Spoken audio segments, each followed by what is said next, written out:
Bienvenidos a Red Arbusto, un podcast en el que hablaremos de ficción corta especulativa, autoras y feminismo. Somos Elena y Carla, editoras de Crononauta, una editorial que publica género con perspectiva de género. Nos gusta la literatura de riesgo y por eso creamos Matreon, un proyecto de suscripción que nos permite publicar relatos de autores de todo el mundo.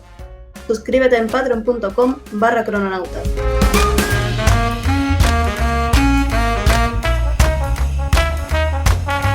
Hola a todos y bienvenidos a este espacio radiofónico. Yo soy Carla, traductora y editore. Y yo soy Elena, informática de día y editora de Crononauta de noche.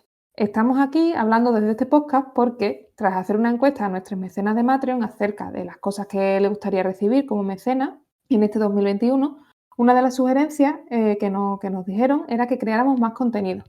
Rápidamente a Carla se le ocurrió hacer un podcast que nos permitiera ahondar un poco más en los autores que publicamos en Matreon y en sus relatos. Y bueno, el porqué del nombre del podcast mejor lo puede explicar Carla. Radio Arbusto. En verdad, a mí no se me ocurrió este nombre, fue a Elena, pero es un término que aparece en nuestro libro Vinti Hogar de Neri Okorafor. En concreto sale en el siguiente fragmento. Permanecían en silencio, con las espaldas rectas y los semblantes adustos, esperando. Y aunque era bien entrada la noche, unos cuantos vecinos habían salido para ver qué ocurría. ¿Cómo no? Para cuando amaneciera, la Radio Arbusto ya habría hecho correr la voz por todo Semba de que el pueblo del desierto se había presentado en la raíz. Es un nombre, ¿vale?, que nos recuerda muchísimo a pues, el típico radiopatio, pero en esta ocasión, pues como en Vinti Hogar no existen los patios y se hace, la palabra arbusto sale muchísimo, pues no sé, nos pareció una buena opción y también es una buena forma de honrar a la primera autora que publicamos en Crononauta, que es Neri Okorafor. Así pues, en este primer programa de Radio Arbusto vamos a hablar de las dos autoras que hemos publicado en enero en Matreon, Rae Carson y Anna Russ. Comentaremos también los dos relatos que han escrito y que no podrían ser más distintos. En Crononauta nos gusta la diversidad, y se nota. Ambos relatos los podréis encontrar en español en patreon.com/crononauta.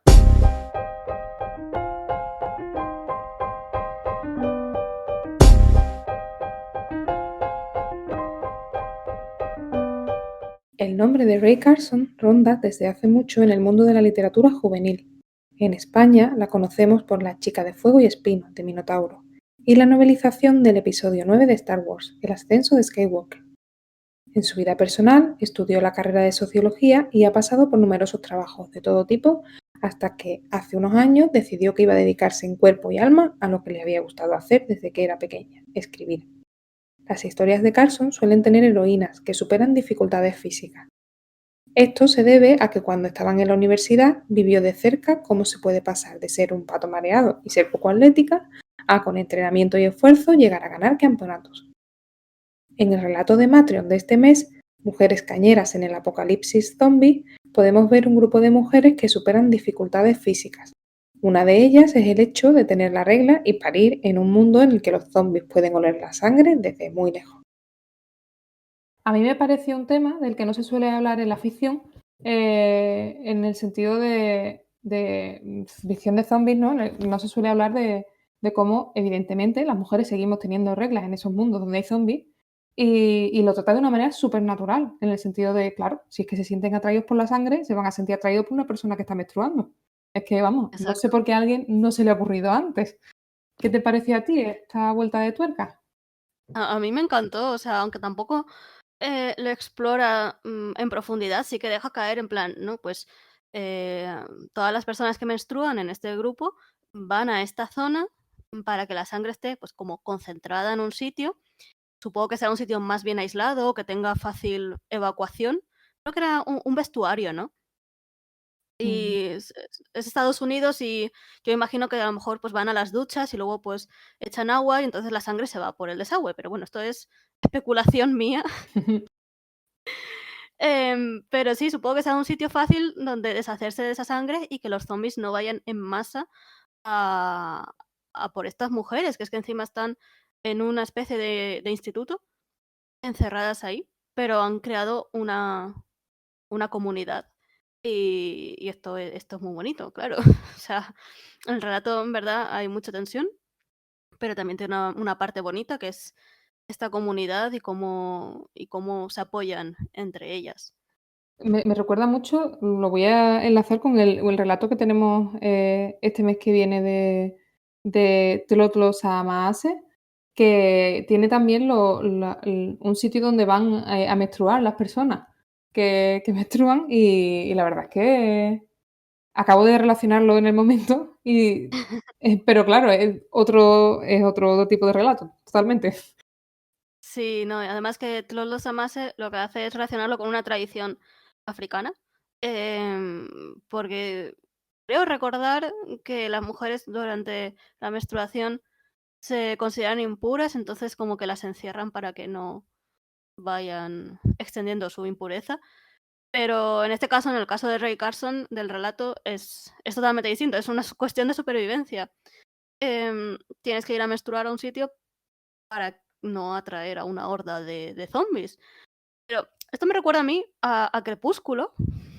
Sé que son vampiros, pero precisamente en los 4 libros de Crepúsculo en ningún momento se hace mención a qué le pasa a un vampiro cuando hay una chica menstruando cerca, si se siente atraído hacia la sangre o qué pasa aquí. La verdad es que, ese tema debería tratarse, o sea, ¿qué pasa? Sí, por eso Estás en yo un valoro. instituto en el que no sé, habrá un tanto por ciento de personas que estarán menstruando. Sí o sí, Exacto, ¿no? exacto. Y de hecho yo estaba leyendo el otro día la tercera parte de un libro, de una saga, em, y la protagonista de ese libro se preguntaba, mi hermana cuando estuvo perdida por ahí, ¿cómo hacía sus necesidades en medio de todo el mundo? ¿Tuvo la regla mientras estaba por ahí? Y es en plan, no sé, autora, podrías aprovechar este libro para hablar de esos temas, porque es Pues algo no, que no solemos ver. supongo porque es un poco no, es bastante tabú, ¿no? Es complejo, Sí, de nuestras madres, no sé, no apenas se le hablaba del tema y les venía la regla y no sabía siquiera qué era lo que estaba pasando, porque no se hablaba del tema.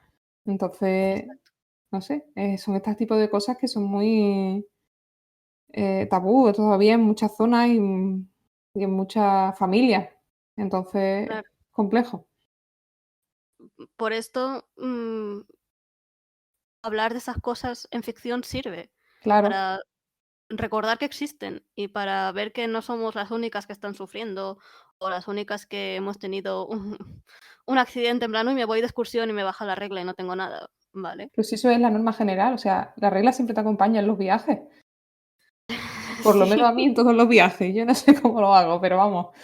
es tu compañera. Sí, sí. Hombre, no se va a perder un viaje, está claro. No, no, o sea, le gusta ir a todas partes. Bueno, Entonces, en ese sentido, valoramos mucho este relato porque habla de temas que todavía no están lo suficientemente hablados, ¿vale? Y también uno de ellos es el parto, pues sí, que a mí es un tema que me gustó mucho porque me pareció muy realista, aparte de emotivo. Y eso de que tiene sentido, no es el típico parto que sale en la ficción en el que, hay una señora que acaba de tener un bebé y de repente se convierte en la heroína y es capaz de, no sé, hacer de todo. Y es como, no, estoy derrotada, no me voy a tumbar aquí porque no puedo con mi cuerpo. He perdido mucha sangre, es lo normal. claro, y con el parto eso, viene sangre y con la sangre vienen los zombies. Ujú. Entonces, al parecer, según el relato, cuando una mujer va a dar a luz, em, los zombies se sienten atraídos por esa no sé, esa sustancia, no, ese aroma que desprende de está a punto de dar a luz, o algo así. Y entonces, para no poner en peligro a su comunidad, tienen que irse a una zona más aislada donde las 2 mujeres, que son pareja, pues, darán a luz. Y ahí tienen que sobrevivir a la horda de zombies que se les acerca. Y bueno, pues pasan cosas. Ya, eso ya es más hacia el final, no vamos a revelar nada, pero es un momento muy, muy tenso. Y la verdad también, no solo por el parto, también por los zombies, pero yo nunca había visto un parto en una narrativa de zombies. O sea que seguro que hay, pero ¿tú habías visto algo? No caigo en ninguno, porque no sé si en la serie de cómics de Walking Dead sale alguno. No lo Es recuerdo, posible. Es no muy lo sé. posible porque, a diferencia de la regla, los partos, públicos en medio de la calle o, o de cualquier sitio, sí que es algo que sale bastante en la ficción. No sé por qué. No Sí, sé. pero salen como es en el momento y ya está, cuando un parto suele durar horas y horas.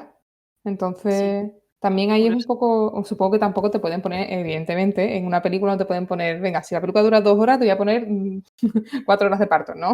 Eso es otra historia. Claro, Pero, pero generalmente es gente que empieza a parir en el momento y no le da tiempo a llegar al hospital. mm, Me explico, sí, sí. que es algo que sí, sí, suelen ser rápidos, no solo ya por el bien de la ficción y de la duración de una película o de una serie, sino porque es tan repentino que no pueden llegar al hospital. Es algo que aparece en prácticamente todas las series, no sé por qué. La regla no, y esto sí, sin la regla esto no podría pasar, pero bueno. Habría que levantar un puño, alzar un puño al aire y decir, hey, queremos más Eso. reglas en las historias.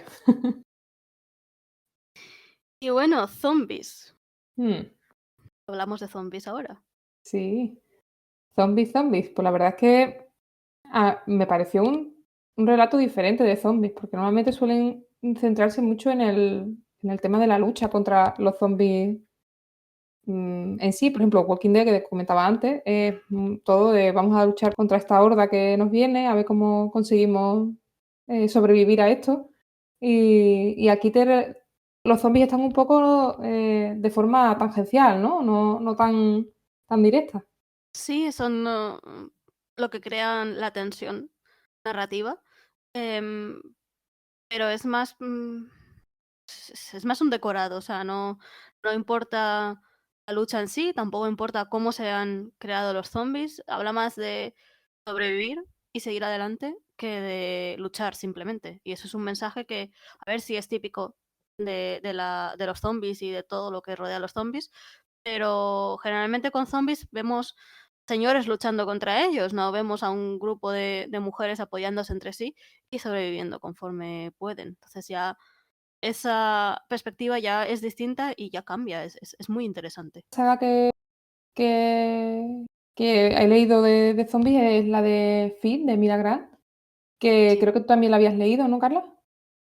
devoré los 2 últimos libros en diciembre. Sí, a mí me gustó mucho, aunque es más política, ¿no? La historia. Se centra también, Sí. está la parte de los zombies, ¿no? Pero se centra más en la parte política del asunto. Sí, el enfoque es distinto porque se narra una carrera presidencial, a ver quién es presidente de los Estados Unidos de América, y entonces es más la parte política de los zombies. De hecho, los usan para modificar un poco el resultado y bueno, en fin, leed el libro. El primero está Sí. disponible en español, aunque descatalogado. Pero sí, habla desde un punto de vista político que supone este apocalipsis zombie. Y, y la verdad es que a mí también me sorprendió como narrativa de zombies, porque es muy original. Mm, Incluso el origen de los mismos zombies, que ahí sí que te explican por qué han surgido, es muy interesante, ya que sí, estamos en una época de virus. de virus y pandemias. Sí. Sí que lo que sí me gustó mucho volviendo al relato de Ray Carson, me gustó mucho la sensación de comunidad que genera, ¿no? El tema el individualismo que se ve en otras narrativas de zombies, en este sentido no existe aquí, o sea, aquí se centra mucho en eso.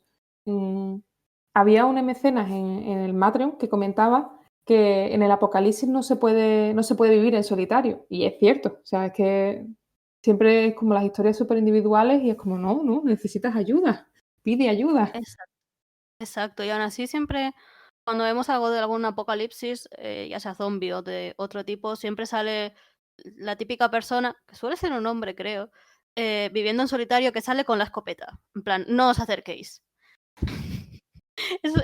No sé, es una imagen que he visto muchísimo en el cine y en las series. En plan, no os acerquéis. ¿Y por qué quieres vivir solo? O sea, A ver, supongo que desconfías de todo el mundo, pero en algún momento tienes que, no sé, necesitar a gente. Digo yo que te rompes una pierna y ¿ahora qué?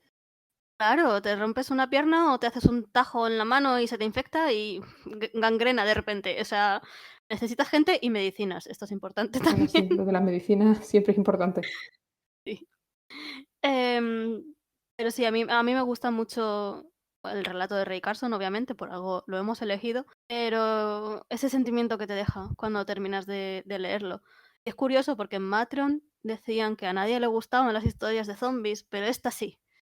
Bueno, Entonces, también decían lo mismo de la otra historia de zombie que tenemos y también decían, no me gustan los zombies, pero eso también me gustó. en efecto, tenemos un relato que publicamos en diciembre. Han quedado los dos muy juntitos en el programa, los dos únicos relatos de zombies que tenemos, pero, pero son muy distintos. El otro se llama 58 normas para que tu marido te quiera para siempre y es de la autora nigeriana Rafeet Aliyu. Y ya nos muestra un tipo de zombie distinto. Ya no es la masa de zombies que no piensa y ataca, sin más. Sino que estos zombies se crean mediante magia y la intención es un poco pues tener al hombre en concreto controlado. Y bueno, ahí también es un tema bastante político porque habla de las dinámicas de poder en los matrimonios de Nigeria en concreto. Y bueno, desde ese punto de vista es muy interesante. Y sí, hay un zombie de por medio. Pero si leéis el relato, acordaos luego también de leer el análisis que hicimos sobre él, porque bueno, está mal que yo lo diga porque lo escribí yo, pero es muy interesante y aprendí un montón investigando ese tema. La misma biografía de la autora también es impresionante. Sí, es que todas las autoras que tenemos en Matreon tienen vidas impresionantes. Sí, a lo mejor hay alguna que, no sé, por ejemplo, Ray Carson, dices tú, pues ha publicado para Star Wars y para o sea, libros de Star Wars, ha publicado libros como súper conocidos y realmente ha triunfado dentro de la literatura juvenil. Y, y dices tú, ¿y te parece poco? Y dices tú, porque claro, si es que tenemos unas biografías que últimamente eran, vamos, madre del amor Sí, sí, hermoso. sí.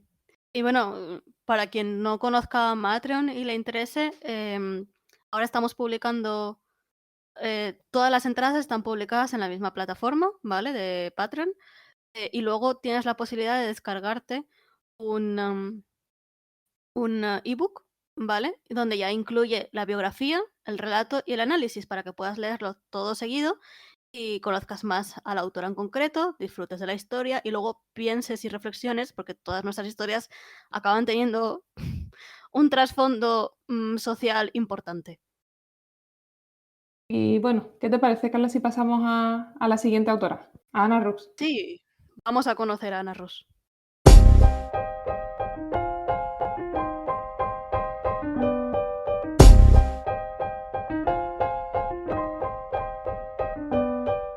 Ana Rus es una autora de Salamanca que compagina la escritura con la medicina. De ella hemos podido disfrutar de las novelas cortas Hijas de la Guerra y Larga vida a la reina, en la editorial Cerbero. En 2020 publicó además Lionheart, en Nocturna, una novela histórica con barcos que flotan por el aire y una sociedad repleta de magia. Pero sin duda, el nombre de Ana Rus empezó a resonar por todas las esferas del fantástico español cuando quedó como finalista del segundo premio Ripley en 2018, con un relato muy tierno y divertido sobre el último deseo de una anciana. Cada obra de Rus es distinta, con su prosa sorprende, emociona y nos lo hace pasar bien. Uno de sus géneros predilectos es, de hecho, la fantasciencia, que aúna lo mejor de la ciencia ficción y de la fantasía para crear una narración completamente distinta. Y en este género se suscribe, precisamente, Volverás al origen, el relato que hemos publicado en Matreon. Elena, ¿cómo podríamos describir Volverás al origen? Va a sonar regular lo que digo, pero para mí este relato es como una cebolla, en el sentido de que vas descubriendo por capas la historia y, y vas leyendo, ¿no? Y de repente ves que están en el espacio y demás, y llega un momento en el que, uy, pero si son elfos, y entonces es como, bueno, elfas, y entonces es como otra capa más que vas desengranando ahí, vas quitando. Y la verdad es que me sorprendió bastante. No es que yo haya leído muchas cosas de fantasciencia, y la verdad es que me sorprendió mucho. Porque al Según la autora, principio sí, uy, según la autora son elfas espaciales, ¿vale? O sea, elfos espaciales. sí. Bueno, pero en realidad ellas no han nacido en el espacio, han nacido en un planeta. Entonces, Sí, eso es cierto, pero también como que nada más empezar el rato te cuenta un poco cómo nacen en la nave espacial también. Entonces, Claro. Bueno, eso hay que leer el relato para acabar de entenderlo, pero como que nacen 2 veces, una en el planeta y luego otra en la nave espacial que va por el espacio. Entonces, sí, se podría decir que son elfas espaciales. Ujú. Claro, en el relato en un principio te encuentras con la protagonista, que es Ithiriel, y va viajando en una nave espacial, que es un árbol. Eso ahora después hablaremos del tema porque nos gusta mucho. Y lo que va narrando, aparte de que no sea muy fiable, porque no sabes muy bien, tiene un problema mental en el sentido de que no sabe en qué momento está y no recuerda su pasado, no sabe lo que está ocurriendo. Entonces, con ella vas descubriendo un poquito, poco a poco, la misión que tiene y cuál es su destino. Y, no sé, en ese sentido, muy chulo. ¿Y tú qué destacarías del relato, Carla? ¿Qué es lo que más te ha gustado? A mí me gusta un poco cómo va eso, desgranando la información y con cada nueva página descubres algo nuevo y dices: "¡Ah! ¿Qué ha pasado aquí? ¿Esto qué es?". No queremos tampoco destripar demasiado, ya hemos dicho que son elfas espaciales que van en una nave que es un árbol, pero hay más misterios y más cosas que descubrir y me gusta muchísimo la mezcla de géneros, la space opera y la fantasía épica con las elfas. ¿Te pasó lo mismo? ¿Te gustó cómo mezclaba los 2 géneros? A mí me pasó lo mismo. Y recuerdo estar leyendo el relato que cuando envió Ana, y no sabíamos ni siquiera de qué iba, porque nosotros le dábamos unas indicaciones de más o menos tamaño y luego la temática típica que tenemos en Matreon, pero no le dijimos nada más. Y estaba leyendo y de repente me quedé en un punto que era en plan de, ¿pero qué? ¿Elfas? ¿Cómo? Y en ese momento recuerdo ir corriendo al chat que tenemos el equipo de crononautas y poner muchas exclamaciones interrogantes en plan de ¿habéis leído ya o no? Para poder si podíamos comentarlo. Y es eso, me gustó mucho el cómo va mezclando ese tipo de cosas que realmente no te esperas, porque te esperas que están en un viaje espacial y de repente hay elementos fantásticos que te descuadran un poco de lo que normalmente tu cabeza, y lo que tu cabeza está acostumbrada. Claro, es que Mm. en general tenemos los géneros muy compartimentados. Si tiene elfos es fantasía, si tiene naves espaciales es ciencia ficción, pero luego pasan cosas como Star Wars que tiene naves espaciales y al mismo tiempo pues tiene una especie de magia que es la fuerza. Entonces, existe este híbrido que lo llamamos fantasciencia, pero en fin, pues puede recibir varios nombres y la verdad es que está muy guay cómo la gente mezcla cosas y te derriba murallas entre los géneros. Que además incluso podríamos decir que tiene una pizca de terror este relato, porque a mí me dejó con un sabor de boca bastante, bastante agridulce, porque ese momento en el que está una persona encerrada en una nave, como dijo Ana en el club de lectura, que eran como miles de años, porque una elfa duraba como miles de años su vida. Y, no sé, a mí me pareció un poco eso, agridulce, dejémoslo en agridulce. Sí, a ver, es que es una elfa, ¿vale? Que has dicho que vive miles de años. Yo tampoco, al leer el relato, tampoco me había imaginado que sería tanto tiempo. Y se pasa muchísimo tiempo sola. Y claro, ¿cómo afecta esa soledad a la mente de una persona? Hay un momento en el que ya no sabes en qué momento estás, si estás soñando, si está ocurriendo esto de verdad. Entonces, sí, es un relato bastante oscurillo, ¿vale? Y es un poco pues por la situación que vive ella, de ese desamparo y de no poder ni siquiera hablar con nadie. Y es que encima tampoco tiene ventanas al exterior, o sea, ve un poco el espacio por entre las ramas, pero poquito y nada más. Y de hecho nos comentaba Ana que el tema de las naves espaciales y sobre todo las generacionales, las que tardan siglos y milenios en ir de un lado a otro, es algo que le gusta bastante porque le permite explorar un poco cómo sería la sociedad encerrada en un mismo espacio. Y de hecho, bueno, en Matreon tenemos también varios ejemplos, ¿no, Elena? Sí, sí, tenemos, por ejemplo, la primera que publicamos, la primera historia que fue de Sarah Gailey, que era En el vacío, Y ahí también era una nave generacional, pero lo que pasa es que ahí sí que había la nave generacional se había ido ya un poco Al garete. la población de Sí. sí, la población se había ido un poco al garete y daba una sensación de angustia impresionante ese relato. Además, con el tema de la pandemia, justo cuando lo leímos y cuando lo sacamos, era lo típico de: "Me pica la garganta, ¿hay pluma o no hay pluma?". Sí, para quien no lo haya leído, en el relato se da una enfermedad extraña y solo hay una persona despierta que está encargándose de despedir al resto de la tripulación.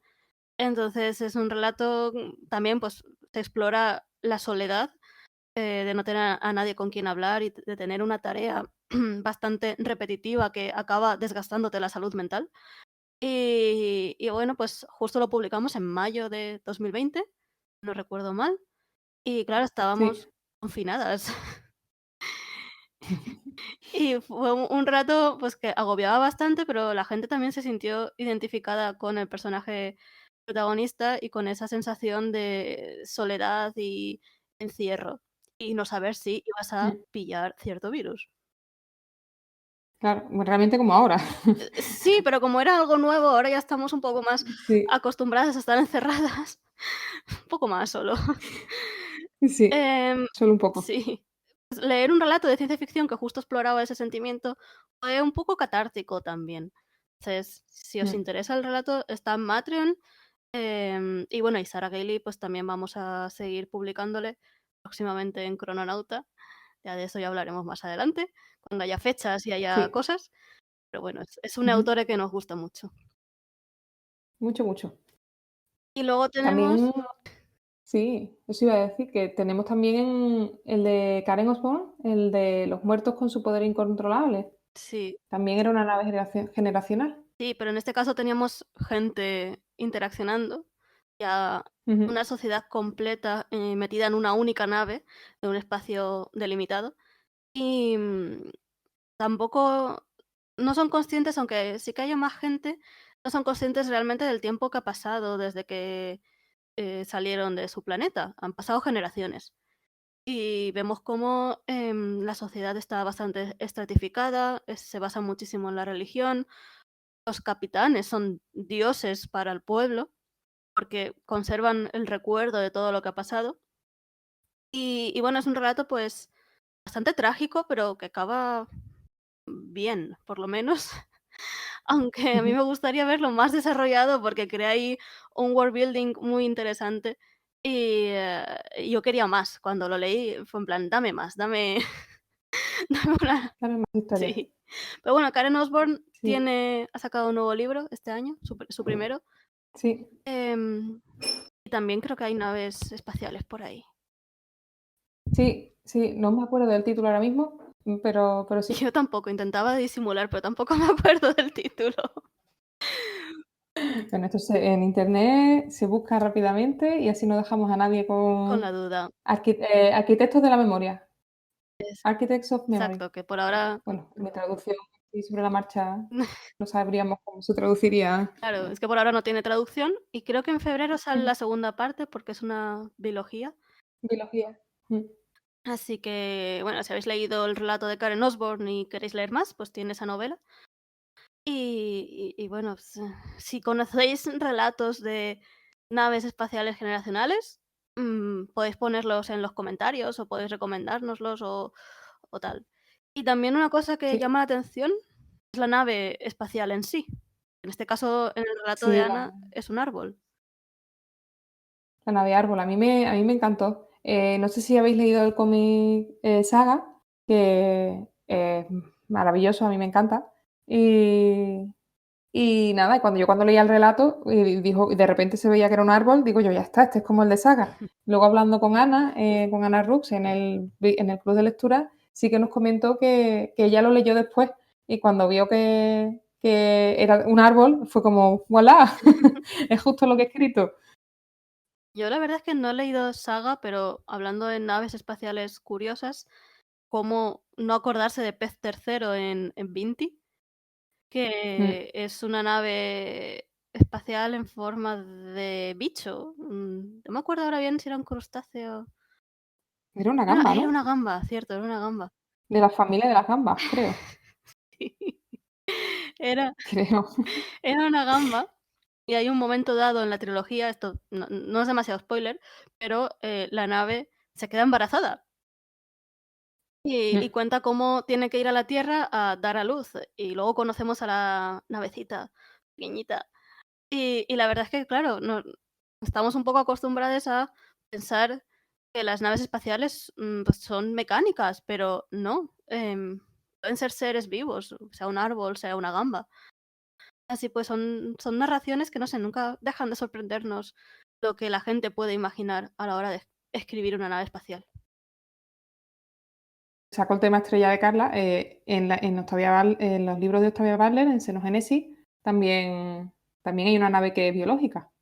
Sí, en ese caso. Y se podría decir que también es generacional, ¿no? Sí. Ay, los tengo muy olvidados los libros, pero recuerdo que sí, era una nave viva, que todo se reciclaba. Sí. Ujú. Y en esa nave en concreto, iba a dejar a un grupo de seres en la Tierra, ¿vale? Para que criaran y nacieran más bebés.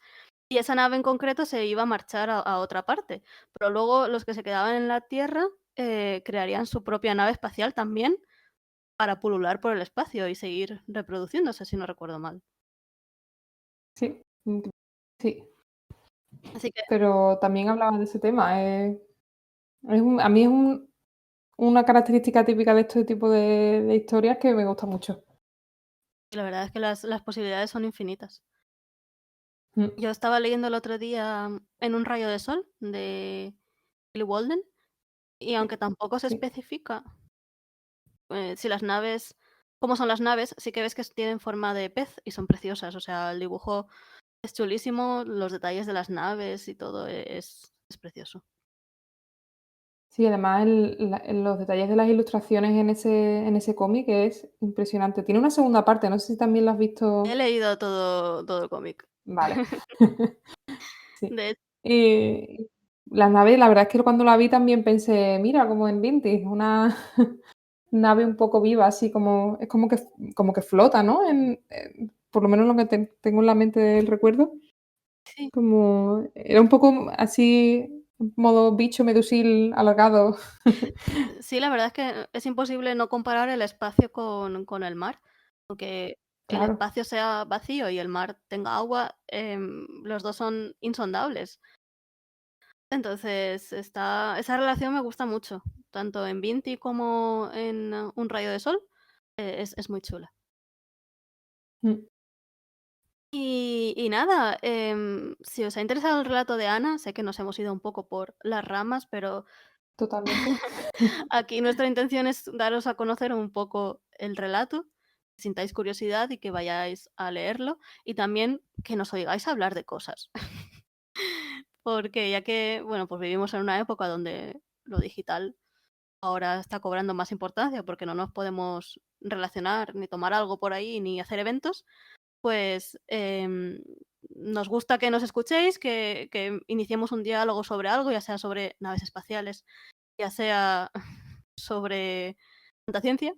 Entonces, espero que hayáis disfrutado de esta conversación.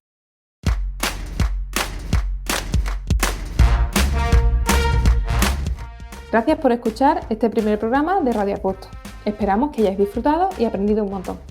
Buscad en redes sociales a Ray Carson y a Ana Rose. Comprad sus productos y leed sus novelas.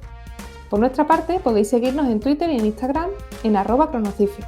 Y por si os ha picado el gusanillo, podéis leer los 2 relatos que hemos comentado aquí en patreon.com/crononauta, donde también os esperan más de 15 relatos de autoras fantásticas. No os perdáis nuestro próximo podcast, en el que hablaremos de robots y terror africanos de la mano de Dina Jemin Prasad, autora singapurense, y Trotlo Chamaase, autora de Botswana. Nos vemos en el próximo programa de Radio Arbusto.